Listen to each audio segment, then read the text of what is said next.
ഈ കഴിഞ്ഞ 2 ദിവസമായി സംസ്ഥാനമാകെ കാണുകയായിരുന്നു തിരുവനന്തപുരത്തെ സമാനതകളില്ലാത്ത രക്ഷാദൗത്യം. ആ രക്ഷാദൗത്യത്തിന് നേതൃത്വം നൽകിയ ഫയർഫോഴ്സിന്റെ സ്കൂബ ടീമിനെ അല്പസമയം മുമ്പാണ് അവിടെ ഫയർഫോഴ്സ് മേധാവിയുടെ നേതൃത്വത്തിൽ അവരെ ആദരിച്ചത്. ആ ദൃശ്യങ്ങളിലേക്ക്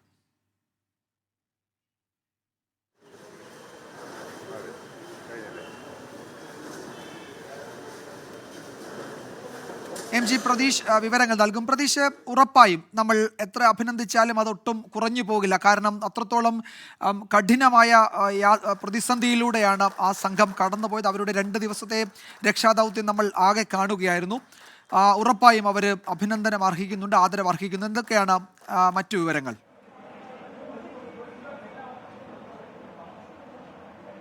വിജയകുമാർ, ഞാനിപ്പോൾ ഉള്ളത് തിരുവനന്തപുരം ഫയർഫോഴ്സ് ഹെഡ്ക്വാർട്ടേഴ്സിലാണ്. വിജയകുമാർ നേരത്തെ സൂചിപ്പിച്ചതുപോലെ തന്നെ അല്പസമയം മുമ്പാണ് ഫയർഫോഴ്സ് മേധാവി കെ പത്മകുമാർ ഇവിടെ എത്തി ഫയർഫോഴ്സ് അംഗങ്ങളെ, അതായത് ഈ രക്ഷാപ്രവർത്തനത്തിൽ പങ്കാളികളായ ഫയർഫോഴ്സ് അംഗങ്ങളെയും സ്കൂബ ടീമിനെയും അഭിനന്ദിച്ചത്. എത്ര അഭിനന്ദിച്ചാലും മതിയാകില്ല എന്നതായിരുന്നു ഫയർഫോഴ്സ് മേധാവി കെ പത്മകുമാറിന്റെ പ്രതികരണം. കാരണം ആരും ഇറങ്ങാൻ മടിക്കുന്ന ഈ അഴുക്കുചാലിലാണ് ഫയർഫോഴ്സ് അംഗങ്ങൾ ജോയിക്കായി ഇറങ്ങി തിരച്ചിൽ നടത്തിയത്. അത്രത്തോളം വെല്ലുവിളി ഉയർത്തുന്ന ഒരു രക്ഷാദൌത്യമായി ഫയർഫോഴ്സ് അംഗങ്ങളെ സംബന്ധിച്ചുണ്ടായിരുന്നത്.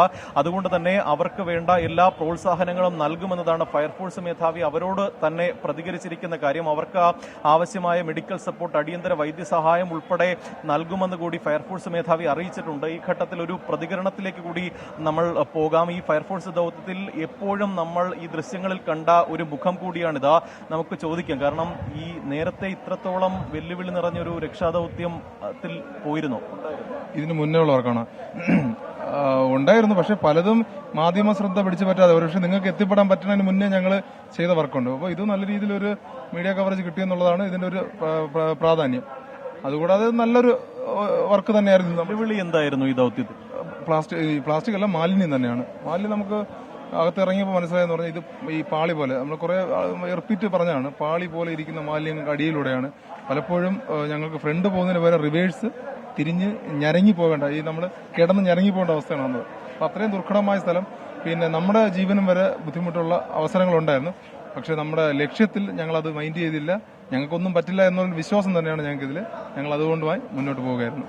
ഈ ടണലിലെ ഉള്ളിലേക്ക് പോകുമ്പോഴായിരുന്നു അത്രത്തോളം ഈ സങ്കീർണമായതല്ല? തീർച്ചയായിട്ടും ഇത് ഈ വേസ്റ്റ് മൊത്തം വന്ന് ചില സ്ഥലങ്ങൾ അടിഞ്ഞും ചില സ്ഥലങ്ങൾ ബെഡായിട്ടും ചില സ്ഥലങ്ങളൊന്നും ഇല്ലാതെയും സ്ഥലങ്ങളുണ്ട്. അതാണ് ഈ വേസ്റ്റ് അടിഞ്ഞതാണ് ഏറ്റവും വലിയ പ്രശ്നമായത്.